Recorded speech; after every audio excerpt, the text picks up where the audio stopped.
मराठवाड्यामध्ये गेल्या 24 तासात 41.98 मिलीमीटर पाऊस झालाय। सगळ्यात जास्त पाऊस हिंगोलीत तर सर्वात कमी उस्मानाबादमध्ये झाला। एक नजर टाकू आपण पावसाच्या आकडेवारीवरती। किती पाऊस पडलाय आपण बघू। एकूण मराठवाड्यामध्ये गेले कित्येक दिवस पाऊस नव्हता चांगला आणि अखेर हा पाऊस आला। हिंगोलीत सर्वाधिक बघा 81.34 मिलीमीटर, जालन्यामध्ये 74.56, औरंगाबाद शहर तालुक्यात 72.95, परभणी 40.96 मिलीमीटर, नांदेडमध्ये 37.71 मिलीमीटर,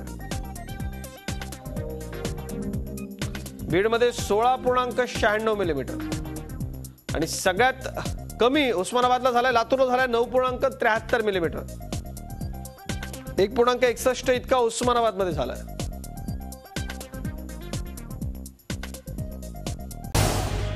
झी 24 तास रहा एक पाऊल पुढे।